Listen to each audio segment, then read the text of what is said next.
Dear students, class 10th maths worksheet number 18. Nth term of AP means a plus n minus 1 into d. यहाँ पर nth terms क्या है? हमारी वो terms जो दिए हुए नंबर्स में किसी नंबर पर आती है, किसी पोजीशन पर आती है, किसी क्रम में आती है, उसको हम nth टर्म कहते हैं। जनरली हम इसको लास्ट टर्म भी कहते हैं। nth term means last term, और वो बीच में कोई भी टर्म्स हो सकती है। यदि हम बात करें कि ये टर्म्स और AP का रिलेशन क्या है, तो यदि हम कहीं नंबर्स लिखते हैं एज 1, 2, 3, 4, 5, इस तरह से हम यदि नंबर लिखते हैं तो ये हमारे पास एक सीरीज़ है, एक नंबर्स हैं। अब यहाँ से हमारे पास सारे नंबर्स में एक कंटिन्यू एक रिलेशन है। ये आपके पास नेचुरल नंबर्स हैं। यदि हम यहाँ पर रिप्रेजेंट करें कि ये हमारे पास एक फर्स्ट टर्म है, हम A1 से फर्स्ट टर्म को रिप्रेजेंट करें तो फर्स्ट टर्म हमारे पास जो भी सीरीज दे रखी होगी उसकी फर्स्ट टर्म होगी। A2 को हम रिप्रेजेंट करेंगे A plus common difference D से रिप्रेजेंट करेंगे। अब यहाँ पर हमारे पास इस फॉर्मूले को देखेंगे तो ये A is a first term, D is common difference और N is number of terms. ये ऑलरेडी हम पिछली लास्ट वीडियो में डिस्कस कर चुके हैं। तो यहाँ हम यदि A3 फाइंड करना चाहते हैं थर्ड टर्म, तो A प्लस 2D होगा। A4 यदि हम बात करेंगे तो A प्लस 3D होगा। हम ऐसे ही यदि आगे करते जाएंगे A5 तो हमारे पास A प्लस 4D होगा। और आप देखेंगे कि यहाँ पर जो भी टर्म्स आप निकाल रहे हैं, फर्स्ट टर्म में तो A था, सेकंड टर्म में A प्लस D हो गया, D ऐड हो गया, थर्ड टर्म में A प्लस 2D हो गया, यहाँ 3 है तो यहाँ 2 है, यहाँ 4 है, या 3 है, या 5 है, 4 है। मीन्स ये terms multiple of D is less than of the N। तो यहाँ पर हम इसको आगे लिखें तो AN is A plus N minus 1 into D। इस तरह से हमारे पास nth टर्म्स का ये फॉर्मूला बन गया। अब हमारे पास काम क्या है कि हम इसमें से कुछ मिसिंग टर्म्स को, मिडल टर्म्स को, या हम कुछ फाइंड आउट करें तो कैसे करेंगे। तो हमारे पास कुछ पढ़ने के लिए या करने के लिए हमने जो इंडिकेट किया कि हम फर्स्ट टर्म किसे कहते हैं, फर्स्ट टर्म रिप्रेजेंट करते हैं हम जैसे A, कॉमन डिफरेंस D और नंबर ऑफ टर्म्स N को रिप्रेजेंट कर रहे हैं। अब हमारे पास जो कुछ क्वेश्चन है हम उन पे बात करते हैं। तो नंबर 1 क्वेश्चन में कहा गया कि for A plus 15D equal to 100 then value of N is. यदि हमारे पास क्वेश्चन नंबर 1 था, उसमें क्या A plus 15D equal to 100 है, तो N क्या होगा,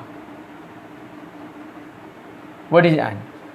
तो यहाँ हमें देखना है कि N कैसे मिलता है। यदि हम इस टर्म्स को इस फॉर्मूले से कंपेयर करेंगे तो A is as A, but 15 कैसे आया। यदि ये 1 मोर होगा तो यहाँ पर 16 माइनस 1 लिखेंगे, तब ये हमारे पास कुछ सिस्टम्स में आएगा। और फिर हम यदि कंपेयर करते तो N इज़ 16।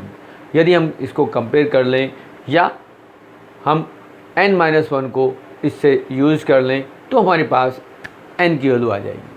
अब हमें यहाँ सीधे N की वैल्यू को लिखना है क्योंकि N इक्वल टू 16 क्यों है 16, इसका पता लगाने के लिए हमें क्या करना चाहिए, क्योंकि हमारे पास जो टर्म्स दी गई हैं उसमें कुछ भी कोई जो फॉर्मूला है उसको डायरेक्टली हम कंपेयर कर दें।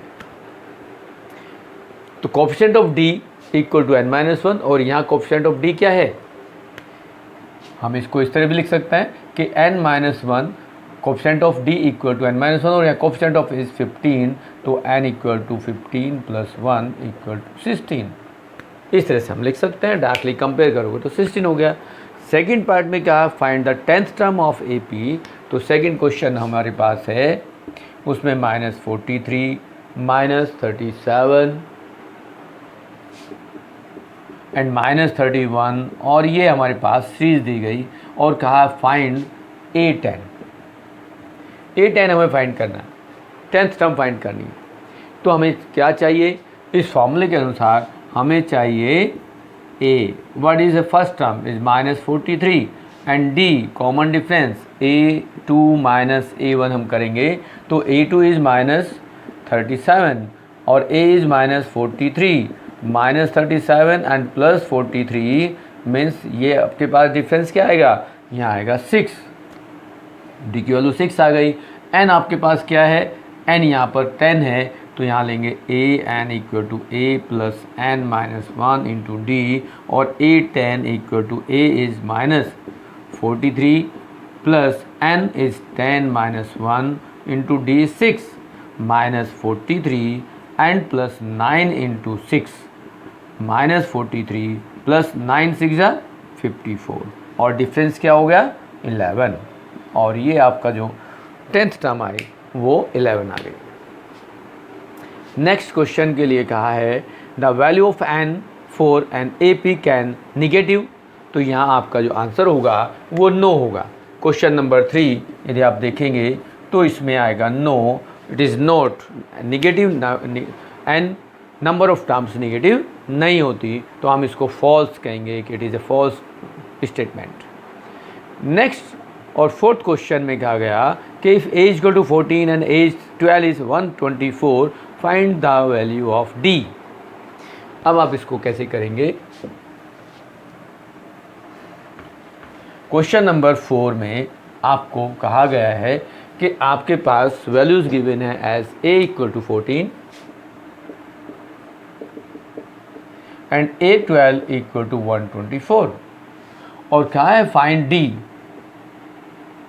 फाइंड इज डी, डी हमें फाइंड करना है। तो यहाँ हमारे पास फॉर्मूला क्या है, सॉल्यूशन लेंगे, सॉल्यूशन में a N equal to A plus N minus 1 into d होता है, और ए एन आपके पास है 120, यदि हम इसमें लिखेंगे ए 12 इक्वल टू ए, अब ए हमारे पास क्या है, वैल्यू डाल देते हैं 14, एन 12 है 12 माइनस 1, और डी हमें फाइंड करना है, बट आपको ए 12 की वैल्यू भी ऑलरेडी गिवन है, तो यहाँ 124 इक्वल टू 14 प्लस 11 डी करेंगे, यहाँ 14 को लेफ्ट में माइनस कर दें तो ये 11 डी आएगा, और माइनस करेंगे तो 110 इक्वल टू 11 डी आएगा। यदि डी की वैल्यू फाइंड करनी है तो 110 डिवाइड बाई 11 करेंगे तो आंसर आएगा 10, तो वैल्यूज़ ऑफ डी इज़ 10। आपके पास इस वर्कशीट में 4 क्वेश्चन थे, 4 का सॉल्यूशन आपको मिल गया है। अकॉर्डिंग टू दिस इंफॉर्मेशन आपकी जो वर्कशीट है वो कंप्लीट, और आप अपने और कंसेप्ट भी क्लियर कर सकते हैं by this video. Thank you.